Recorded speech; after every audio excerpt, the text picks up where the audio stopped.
దేవునికి స్తోత్రం కలుగునుగాక. క్రీస్తునందు ప్రియమైన యేసుతో ఏకాంత సమయం క్వైట్ టైం కార్యక్రమ వీక్షకులందరికీ ప్రభువైన యేసుక్రీస్తు నామం పేరిట విజన్ క్యూటీ ఫెలోషిప్ తరఫున ప్రత్యేక వందనాలు, శుభాలు తెలియజేస్తూ నేటి ధ్యాన కార్యక్రమానికి ప్రేమతో మిమ్మల్ని ఆహ్వానిస్తున్నాను. ప్రియులారా, నేటి ధ్యానం కొరకు ఏర్పాటు చేయబడినటువంటి పరిశుద్ధ లేఖన భాగం కీర్తన గ్రంథంలో నుండి 145వ కీర్తన. ప్రియులారా, మీ దగ్గర బైబిల్స్ అందుబాటులో ఉన్నట్టయితే నాతో పాటు బైబిల్ తెరవండి. సమయానుకూలంగా నేను కొన్ని వచనాలు చదివి వినిపిస్తాను. మీరు కూడా నాతో పాటు ఏకీభవించాలని ప్రభు పేరట మీకు మనవి చేస్తూ ప్రార్థన పూర్వకంగా ఇలాంటి ధ్యాన కార్యక్రమంలో ముందుకు వెళ్దాం. ముందుగా వాక్య భాగం చదువుకుందాం. 145వ కీర్తన మొదటి 3 వచనాలు. మొదటిగా, రాజువైన నా దేవా, నిన్ను ఘనపరచెదను, నీ నామమును నిత్యము సన్నుతించెదను. అనుదినము నేను నిన్ను స్తుతించెదను, నిత్యము నీ నామమును స్తుతించెదను. యెహోవా మహత్యం గలవాడు, ఆయన అధిక స్తోత్రము నొందదగినవాడు, ఆయన మహత్యము గ్రహింప సఖ్యము కానిది. 10వ వచనం కూడా, యెహోవా నీ క్రియలన్నీ నీ కృతజ్ఞతాస్తుతులు చెల్లించుచున్నవి, నీ భక్తులు నిన్ను సన్నుతించుదురు. 15-16 వచనాలు కూడా, సర్వజనుల కన్నులు నీ వైపు చూచుచున్నవి, తగిన కాలమందు నీవు వారికి ఆహారమిచ్చుదువు. నీవు నీ గుప్పిలను విప్పి ప్రతి జీవి కోరికను తృప్తిపరచుచున్నావు. చివరిగా 18వ వచనం, తనకు మొరపెట్టు వారందరికీ, తనకు నిజముగా మొరపెట్టు వారందరికీ యెహోవా సమీపముగా ఉన్నాడు. తన యందు భయభక్తులు కలిగిన వారి కోరిక ఆయన నెరవేర్చును, వారి మొరను ఆలకించి వారిని రక్షించును. చదవబడిన లేఖన భాగమును దేవుడు నేటి మన ధ్యాన సమయం కొరకు దీవించి ఆస్వాదించునుగాక. ప్రియులారా, నేటి ధ్యాన సమయంలో ప్రధానంగా పాఠ్యభాగం పూర్తిగా చదివిన తర్వాత ఏర్పాటు చేయబడినటువంటి ప్రధాన అంశము అనుదినము స్తుతించబడుచున్న దేవుడు. అనుదినము స్తుతించబడుచున్న దేవుడు, the God praised every day అనేటువంటి ఈ అంశమును ఆధారం చేసుకొని నేటి పాఠ్యభాగ సారాంశాన్ని జాగ్రత్తగా మనం గమనించినట్లయితే కీర్తన 145వ కీర్తనలో ఇవి దావీదు యొక్క జీవితాన్ని సూచిస్తూ ఉన్నాయి. దేవుణ్ణి శాశ్వతంగా మరియు నిత్యము స్తుతించాలనే దావీదు యొక్క నిబద్ధతతో ఇది ప్రారంభించబడుతుంది. ఈ కీర్తన సంక్షోభ సమయాలలో దావీదు దేవుని గొప్పతనాన్ని, దేవుని కృపను, దేవుని నీతిని ఎలా అనుభవించాడో ఇవి ప్రతిబింపజేసేటువంటి విషయాలు ఉన్నాయి.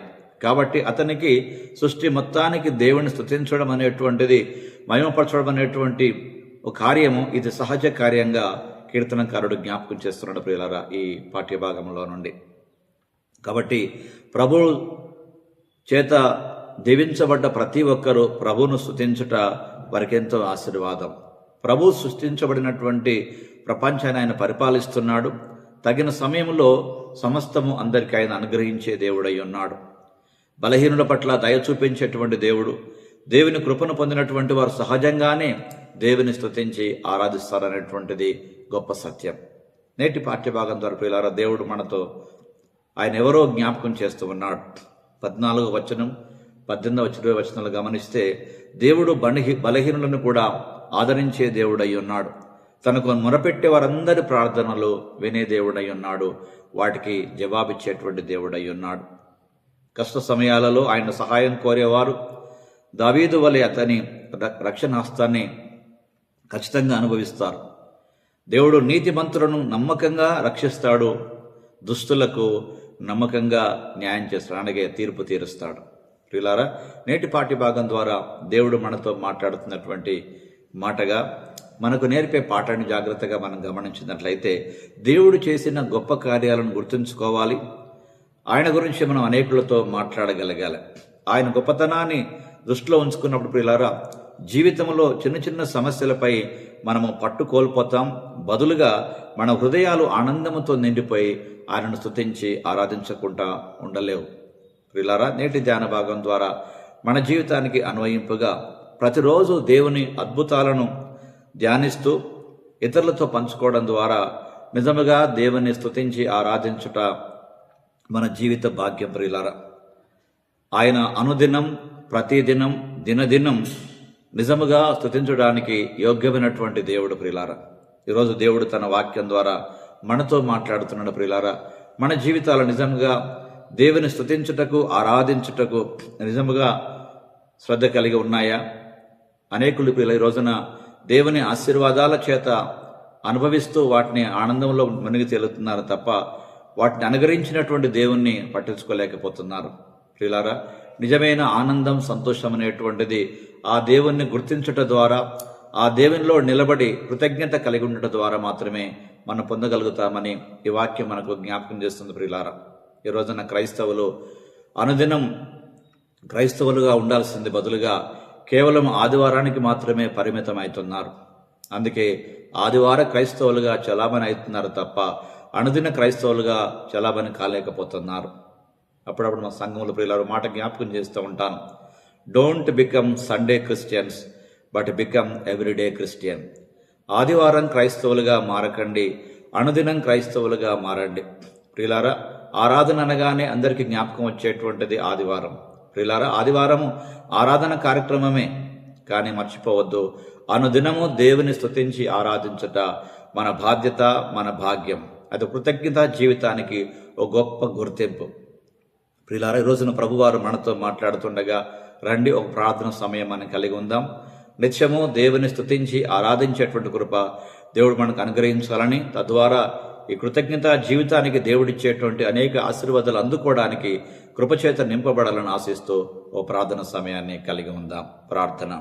ప్రియమైన దేవా, కష్టాలు మరియు పరీక్షలలో నాతో ఉన్నందుకు చాలా కృతజ్ఞతలు తండ్రి. మేము ప్రతిరోజు మిమ్మల్ని స్తుతించి మీ గొప్పతనాన్ని గుర్తుంచుకోవడానికి మాకు సహాయము దయచేయమని ఈనాటి పాఠ్య భాగం ద్వారా మాతో మాట్లాడుతూ మమ్మల్ని బలపరుస్తున్నటువంటి కీర్తనకారుని అనుభవాన్ని బట్టి మీకు స్తోత్రము తండ్రి. కేవలం సంతోషకర సమయాలలో మాత్రమే కాదు, కష్ట సమయాలలో కూడా మిమ్మల్ని స్తుతించి ఆరాధించే భాగ్యము దయచేయమని, అంతకు మించి అనుదిన జీవితంలో ప్రభువా మీరు చేసిన ప్రతిదాన్ని బట్టి అనుదినము ఆరాధించే భాగ్యం అనుగ్రహించమని క్రీస్తు పేరట ప్రార్థిస్తున్నాం పరమ తండ్రి. ఆమేన్, ఆమేన్. ప్రియులారా, ప్రభువారు నిత్యం మనతో అనుదినం మాట్లాడుతూ ఉండగా మనం పొందినటువంటి అనుభవాలు, అనుభూతులు అనేకులతో పంచుకుందాం. వారి విశ్వాసాన్ని కూడా బలపరచగలుగుదాం. ప్రియులారా, నిజముగా యేసుతో ఏకాంత సమయము అనే ఈ ధ్యాన కార్యక్రమాల ద్వారా మీరు మేలు పొందిన వారు అన్నట్లయితే మీ అనుభవాలు, అనుభూతులు మాతో పంచుకోండి. మేము సంతోషిస్తాం, ప్రభువును స్తుతిస్తాం. ప్రియులారా, అనేక మంది విశ్వాసాన్ని బలపరచగలిగేటువంటి, ప్రభువులో స్థిరంగా నిలబెట్టేటువంటి ఈ క్వైట్ టైం క్యూటీ కార్యక్రమాన్ని అనేకులకు పరిచయం చేయాల్సిందిగా ప్రభు పేరిట ఒకసారి మీకు జ్ఞాపకం చేస్తూ, ప్రియులారా, ఈ సంవత్సరపు ముగింపులోకి వస్తున్నాం. కొద్ది రోజుల ప్రియులారా మనం సంవత్సరాన్ని ముగించబోతున్నాం. దేవుని దయాపూర్వక సంకల్పం మన పట్ల నెరవేర్చబడాలని ఆశిస్తూ ఈ సంవత్సరాన్ని కృతజ్ఞతతో ముగిస్తూ నూతన సంవత్సరాన్ని ప్రియులారా కృతజ్ఞతతో ప్రారంభించుకోవడానికి ఇప్పటి నుంచే ప్రభు సన్నిధిలో ప్రార్థన చేసుకుందాం, ప్రణాళిక వేసుకుందాం. అట్టి కృప దేవుడు మనందరికీ సమృద్ధిగా అనుగ్రహించి తన నామ ఘనత కొరకు, తన రాజ్య వ్యాప్తి కొరకు మనం నిలబెట్టి నడిపించి వాడుకొనుగాక. Thank you. God bless you all.